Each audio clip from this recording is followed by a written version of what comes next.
आदाब, मैं शबीरा नाज और आप देख रहे हैं मिल्लत टाइम्स। जहां बात होती है महिलाओं के संस्कार की, वहां हमारे देश में जिस तरह हमारी महिलाओं को पूजा जाता है, उनकी आराधना की जाती है, वहीं दूसरी तरफ हमारी महिलाओं को मंदिर में जाने से रोका जा रहा है, उनको भगवान की पूजा करने से रोका जा रहा है। आज इसी मुद्दे पर हम चर्चा करेंगे हमारे मेहमान के साथ। हमारे पहले मेहमान हैं शम्स तबरेज और दूसरे मेहमान हैं हमारे विशाल गुप्ता जी। तो मेरा पहला सवाल शम्स तबरेज जी से रहेगा। जैसे कि माना जाता है कि हमारे जो सबरीमाला मंदिर है उसका क्या इतिहास है, उसकी क्या अहमियत है और महिलाओं को वहां जाने से क्यों रोका जा रहा है? बहुत शुक्रिया शबीरा नाज, एक बहुत अच्छी बहस आपने शुरू की है। और चूँकि हिंदुस्तान में हमेशा औरतों के हक की, उनके राइट्स की, इक्वालिटी की, जेंडर जस्टिस की बात होती है, तो बहुत ज़रूरी है कि सबरीमाला मंदिर को लेकर जिस तरह से मुल्क में सियासत हो रही है या उनको उनका हक नहीं दिया जा रहा है, खासतौर से हिंदू औरतों को पूजा करने का, मंदिर में जाने का हक नहीं दिया जा रहा है, ये बहुत अहम मौजू है और इस पर बहस होनी चाहिए। ये अफसोस की बात है जो मुल्क की नेशनल मीडिया है, जो मेन स्ट्रीम मीडिया है, वो इस मसले पर बहस नहीं कर रही है, इसको नहीं उठा रही है। सबरीमाला मंदिर का जो इतिहास है उसका इतिहास बहुत कदीम है। कहा जाता है कि 12वीं सदी में, 12वीं शताब्दी में एक राजा ने उसकी दरियाफ्त की थी और तब से वहाँ पूजा का सिलसिला जारी है। हिंदू भी मतलब औरतें मर्द दोनों के जाने का सिलसिला जारी रहा है। और चूंकि औरतों को न जाने को लेकर एहतजाज है, तो तारीख में ये बात भी मिलती है कि अभी 31 मई 1940 में राजा तरुण वनकोड़ा थे, वो अपनी महारानी के साथ वहाँ गए थे। तो इस बात का सबूत मिलता है कि वहाँ मर्द औरत दोनों के जाने का सिलसिला जारी रहा है। और सबरीमाला एक पहाड़ी पर वाक़ है। हर साल 15 से 17 मिलियन लोग वहाँ आते हैं, उसकी ज़ियारत करते हैं। और उस मंदिर की ख़ास बात यह है कि सबरीमाला मंदिर पूरे साल नहीं खुलती है, बल्कि 15 नवंबर से 26 दिसंबर तक खुलती है, जो 40 दिनों का पीरियड होता है। इस पीरियड में दुनिया भर से लोग आते हैं। इसके अलावा 14 अप्रैल को और 14 जनवरी को एक ख़ास मौका है, मैं कह नहीं पा रहा हूँ, उस मौके पर मंदिर खुलती है। इसके अलावा मलयालम कैलेंडर के मुताबिक हर महीने की पहली 1 तारीख से 5 तारीख तक इस मंदिर का दरवाज़ा खोला जाता है, लोग जाते हैं वहाँ पूजा करते हैं। हुआ ऐसा कि 1991 में केरला हाई कोर्ट से एक फैसला है। उससे पहले कुछ लोगों ने दरखास्त दी थी, अर्जी दायर की थी कि मजहबी परंपरा के मुताबिक सबरीमाला मंदिर में औरतों का जाना ममनू है, सही नहीं है, हिंदू मजहब के खिलाफ है। चुनांचे केरला हाई कोर्ट ने उस अर्जी पर समाप्त करते हुए फैसला दिया 1991 में कि 10 से 50 साल के बीच की जो औरतें हैं उसको मंदिर में जाने की इजाज़त नहीं होगी। इस अर्जी को सुप्रीम कोर्ट में चैलेंज किया गया। लोगों ने कहा कि इक्वालिटी और जेंडर जस्टिस की खिलाफ वर्जी है कि क्यों हिंदू औरतों को पूजा करने की इजाज़त नहीं होगी। चुनांचे इसी साल 28 सितंबर को सुप्रीम कोर्ट का फैसला आया और जिसमें कहा गया कि मर्दों की तरह औरतों को भी जाने की इजाज़त होगी और उनके लिए भी दरवाजे खोले जाएं।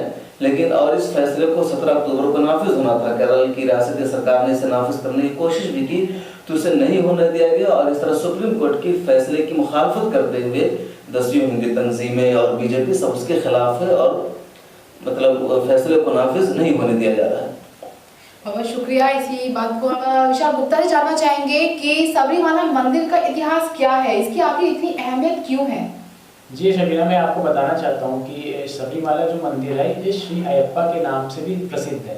देखिए, अयप्पा थे वो पूरे ब्रह्मचारी थे और ब्रह्मचारी में ऐसा होता है कि वहाँ पे महिलाओं का जाना वर्जित किया गया था। 10 साल से नीचे और 50 साल के ऊपर की महिलाएं खाली यहाँ पे जा सकती हैं। तो जो ये प्रथा चलती आ रही है, ये सुप्रीम कोर्ट अब क्यों बदलना चाहती है? हाँ, ये अच्छा फैसला किया कि महिलाएं का जाना प्रवेश करना वो कर दिया, लेकिन आप प्रथा को नहीं बदल सकते। जो भक्त मानते हैं कि सालों से चली आ रही प्रथा मानते चले आ रहे हैं, लेकिन आप उसको चेंज कर रहे हो, उसको हटा रहे हो, तो वो भक्त के हिसाब से वो सही नहीं है। सबरीमाला मंदिर पर सियासत कब तक होती रहेगी? आखिरकार धर्म के नाम पर कब तक ये सियासत चलती रहेगी ऐसे? असल सियासत जो हमारी मौजूदा सरकार है बीजेपी, तो ये हमेशा सियासत करती है। आप देख रहे होंगे कि अभी कुछ साल पहले 2016 में, अगस्त 2016 में हाजी अली दरगाह का मसला आया था। हाजी अली दरगाह में भी औरतों को जाने की इजाज़त नहीं थी, तो उसको लेकर हंगामा किया गया और बम्बई हाई कोर्ट ने कहा कि हाजी अली दरगाह में औरतों को दाखिला न होने देना, उसके जाने पर पाबंदी लगाना आइन की दफ़ा 14, 15 और 25 की खिलाफ वर्जी है, इक्वालिटी और जेंडर जस्टिस के खिलाफ है। सुप्रीम कोर्ट में मामला है और बिलाखिर हाजी अली दरगाह की इंतजामिया कमेटी है उसने औरतों को जाने की इजाज़त दी।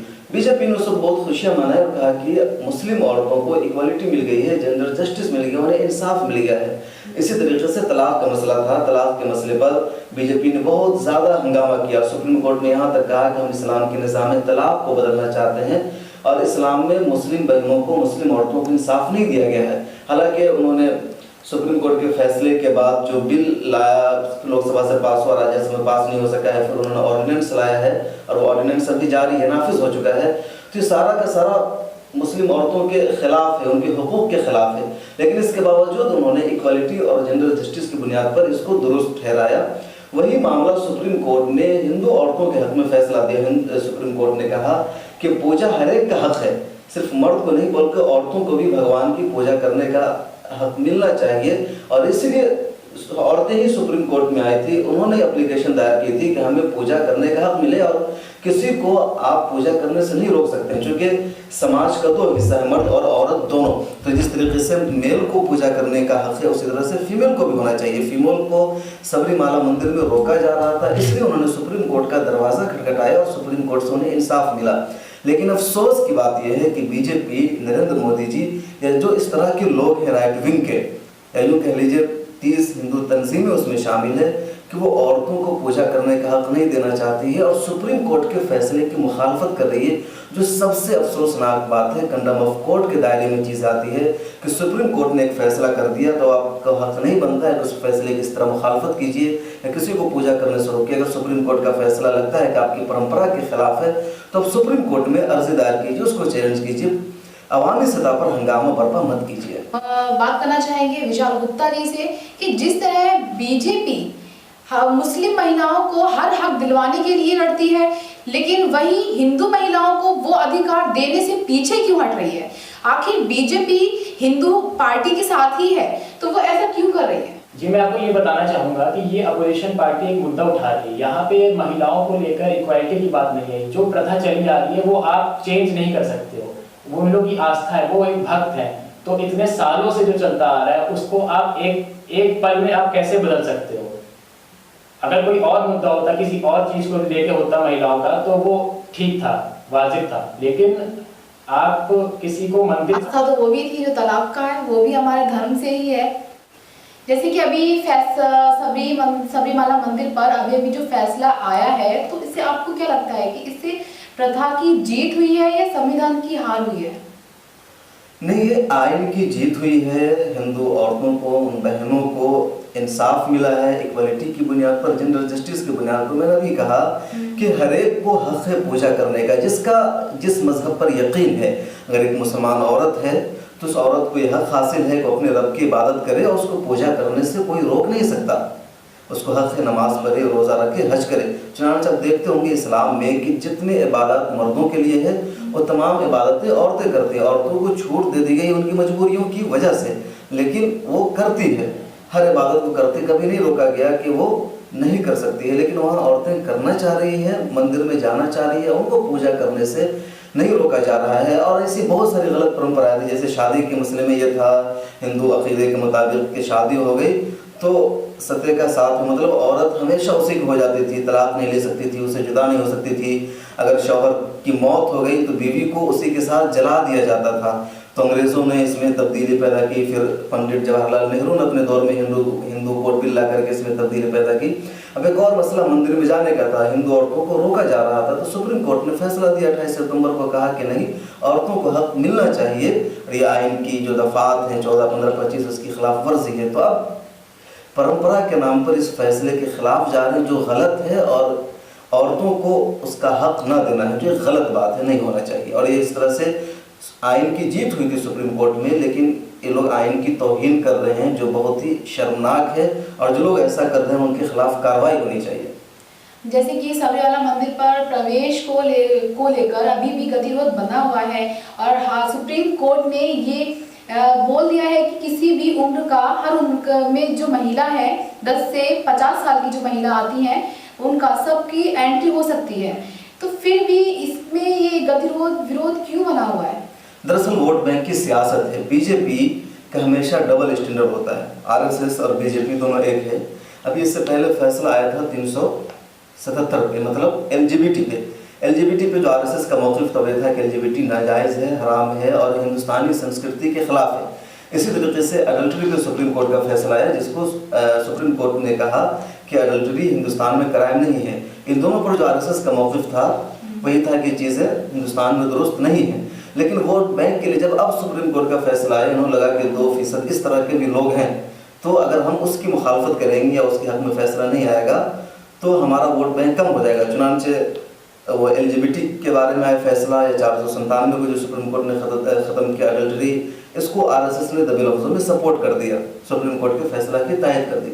अब यह औरतों का मसला है, औरतों को हक देने का मसला है। इसमें वो फैसला हिंदू संस्कृति के बिल्कुल खिलाफ है कि बाहम जिन्स परस्ती हो, एलजीबीटी हो, यानी एक मर्द से ताल्लुक़ बनाए, एक औरत से ताल्लुक़ बनाए, इस्लाम के ख़िलाफ़ तो है ही, ख़ुद हिंदुस्तानी संस्कृति सकाफ़त और तहज़ीब के ख़िलाफ़ है। इसी तरीके से अडल्ट्री वाला मसला था। आपने मिलत टाइम्स की रिपोर्ट देखोगे, मुनव्वर आलम की, उन्होंने मैदान में जाकर बहुत सारी औरतों से मर्दों से बात की थी, तो सबने उसे रिजेक्ट किया था बेशतर लोगों ने कि हिंदुस्तानी संस्कृति के खिलाफ। उसके बावजूद आरएसएस और बीजेपी ने उसे सपोर्ट किया। यहाँ पर इसलिए सपोर्ट नहीं कर रहे हैं क्योंकि जो साउथ इंडिया है ये वहाँ अपना वोट बैंक तलाश कर रहे हैं। वो चाह रहे हैं कि जो लोग इसकी मुखालफत कर रहे हैं अगर उसको हम सपोर्ट कर देंगे तो हमारा वोट बैंक बन जाएगा। क्योंकि साउथ में कहीं भी बीजेपी का ज़रा बराबर वोट बैंक नहीं है, ना तमिलनाडु में, न केरला में, कर्नाटक में कभी हो जाता है कभी नहीं है। तो वहाँ अपना वोट बैंक बनाने के लिए उसको सपोर्ट कर रहे हैं। ये भी इतलात है कि जो 30 हिंदू तंजीमें हैं और जो औरतें उसमें एहतजाज कर रही है या जो मर्द एहतजाज कर रहे हैं, वो ज़्यादातर बीजेपी से सपोर्ट, यानी बीजेपी उनको सपोर्ट कर रही है। बसों में भर भर के बीजेपी तमिलनाडु से, कर्नाटक से, खुद केरला के दूसरे हिस्सों से लोगों को पहुंचा रहे हैं, औरतों को, मर्दों को, और उनको पूरा सपोर्ट किया जा रहा है कि आप एहतजाज करो, आप सुप्रीम कोर्ट की मुखालफत करो। जो लोग बीच में आते हैं, जो औरतें जाने की कोशिश करती हैं, उन पर हमला करो। चुनाव आपने देखा होगा कि वहाँ जाने वाली औरतों पर हमला हुआ, रिपोर्टर्स पर हमला हुआ, समाजी वर्कर्स पर हमला हुआ, पुलिस पर हमला हुआ। तो ये सब कहीं ना कहीं हुकूमत की तरफ से उन्हें सपोर्ट है, उन्हें बैक है, इस वजह से वो लोग ऐसा कर रहे हैं। जी, मैं आखिरी क्वेश्चन आपसे करना चाहूंगी कि इस समस्या का आखिर समाधान निकलेगा कैसे? देखिए, ये 21वीं सदी है, औरतों मर्दों को सबको हक मिलना चाहिए। बिला वजह मजहब के नाम पर, आस्था के नाम पर आप किसी को उसका हक देने से नहीं रोक सकते हैं।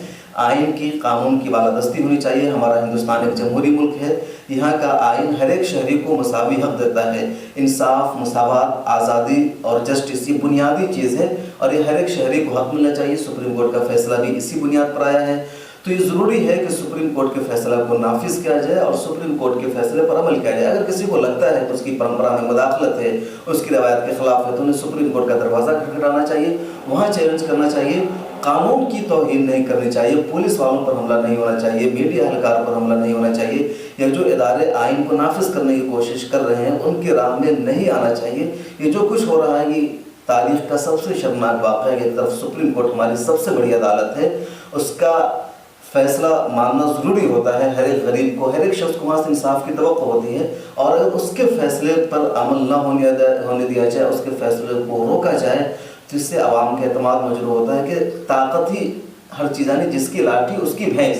यहाँ यही हो रहा है कि बीजेपी की हुकूमत है तो अपने सपोर्टर्स को वहाँ ताकत की बुनियाद पर उससे एहतजाज करवा रही है और मंदिर में औरतों को जाने नहीं दे रही है, जो गलत हो रहा है। औरतों का हक मारा जा रहा है और बहुत ज़रूरी है बीजेपी सरकार के लिए कि हिंदू औरतों को उनका हक दे और उन्हें सपोर्ट करे, वहाँ जाने दे और किसी तरह की सियासत न करे, क्योंकि ये इक्वालिटी और जेंडर जस्टिस का मसला है। जी, बहुत बहुत शुक्रिया आपको हमारे प्रोग्राम में शामिल होने के लिए। तब तक के लिए मैं इजाज़त देना चाहूँगी। देखते रहिए मिलत टाइम्स। ये प्रोग्राम देखने के लिए आपका शुक्रिया। मिलत टाइम्स की मज़ीद वीडियोस देखने के लिए यहाँ क्लिक करके सब्सक्राइब करें और बेल आइकन को ज़रूर दबाएं ताकि आपको हमारी हर वीडियो का नोटिफिकेशन मिल सके। फेसबुक पर मिलत टाइम्स का पेज लाइक करें, ट्विटर और दीगर सोशल अकाउंट को फॉलो करें। मुल्की व आलमी हालात पर ताज़ा तरीन न्यूज़ और तज्ज़िया पढ़ने के लिए कहीं भी कभी भी लॉग ऑन करें www.millettimes.com। उर्दू, इंग्लिश, हिंदी तीनों ज़बानों में मौजूद है ये वेबसाइट। सरकारी, सियासी दबाव और कॉरपोरेट से आज़ाद ईमानदाराना सहाफ़त को फ़रोग़ देने में आप हमें अपना ताउन पेश करें। तफसीलात डिस्क्रिप्शन में है।